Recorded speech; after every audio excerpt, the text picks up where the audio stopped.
వారికి ఆలయం అంటే పరమ ప్రియం కాబట్టి వారు పాఠశాలలో అనుసంధానం చేస్తుంటే వినసొంపుగా ఉంటుందని నామజనం చేసుకొని అప్పుడప్పుడు పిలిపించి మరి అమ్మగారు పాఠశాలను అనుసంధించండి అని అడిగి మరి పాఠశాలను వారితో అనుసంధింపజేసేవారు, వారు శ్రవణం చేశారు.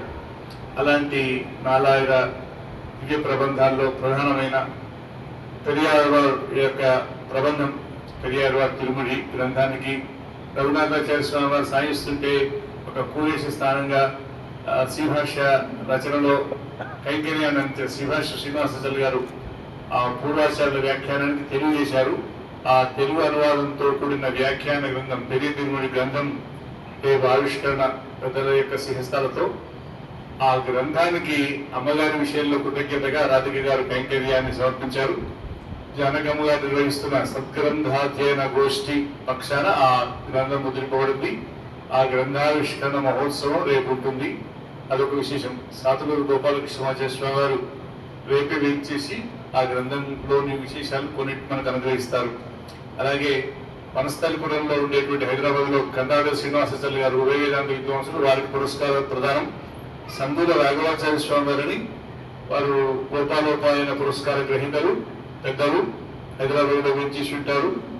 వారు మంచి వేద ప్రచారం చేస్తున్నారు, వేద పరిరక్షణ చేస్తున్నవారు, వారికి పురస్కారం. ఈ ఊర్లో ఉండేటువంటి వేద విద్వాంసులు పులిమెడ విజయకుమార్ చేస్తున్నారు, వారికి పురస్కారము.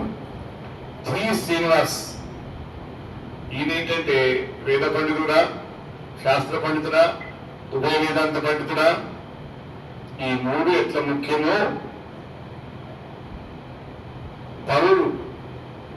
పరులు అంటే ఇతరులు సంప్రదాయాన్ని ఓర్వలేక దీంట్లో లేని అంశాలను ఉన్నట్లుగా చిత్రీకరిస్తూ విమర్శిస్తుంటే నాకెందుకు ఉదాసీనంగా ఉండకుండా, నేను పొట్టేల్ని పౌరుషం ఉన్నా నా శక్తి తక్కువ అని ఆగకుండా, వేరే వాళ్ళు తప్పుగా మాట్లాడిన వాడు పర్వతంలాగా ఉన్నా ఈ పొట్టేలు వెళ్ళి పర్వతంతో ఢేకున్నట్టుగా వాళ్లకు ధీటైన సమాధానాలు చెప్పి ఆయన అసలు వాస్తవానికి డి శ్రీనివాసు కానీ మార్చుకొని ధీ శ్రీనివాస్ అని పేరే మార్చుకొని వాడితో ధీటుగా బదిలిస్తున్నటువంటి కార్యశీలి.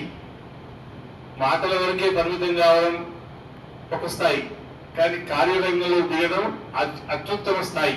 అందుకొరకు వారిని ప్రత్యేకంగా ఎంపిక చేసుకుని వారిని రేపటి ఆహ్వానించుకుంటున్నాం. వారికి అలాగే భద్రాచలంలో ఉండే యువకులు చక్రవర్తుల రఘుపుంగవాచార్య స్వామి వారికి వీరందరికీ పురస్కార ప్రదానం రేపటి రోజున కార్యక్రమం చాలా పెద్దగా చాలాసేపు ఉంటుంది. అందుకొరకు గాను సమయం కొంచెం వాళ్ళము 7కు కొంచెం ముందు ప్రారంభించుకున్నాం. రేపు ఇంకో 30 గంట జానకమ్మ గారి యొక్క శ్రీసూక్తుగా ఉంటుంది. కాబట్టి వారి గ్రంథంగా చేస్తున్నందుకు, వారి గోషి పక్షాల గ్రంథం వస్తున్నందుకు, కాబట్టి కార్యక్రమం పెద్దగా ఉంటుంది. కాబట్టి మనం ముందుగా ప్రారంభించుకున్నాం. పెద్దల్ని సాష్టాంగంగా ప్రార్థన చేసుకుంటూ వారిని చేసి గ్రంథాలను ఆవిష్కరించి పురస్కార ప్రదానం చేయవలసిందిగా ప్రార్థించుకుంటూ ఉన్నాం. ఇప్పుడు 9:15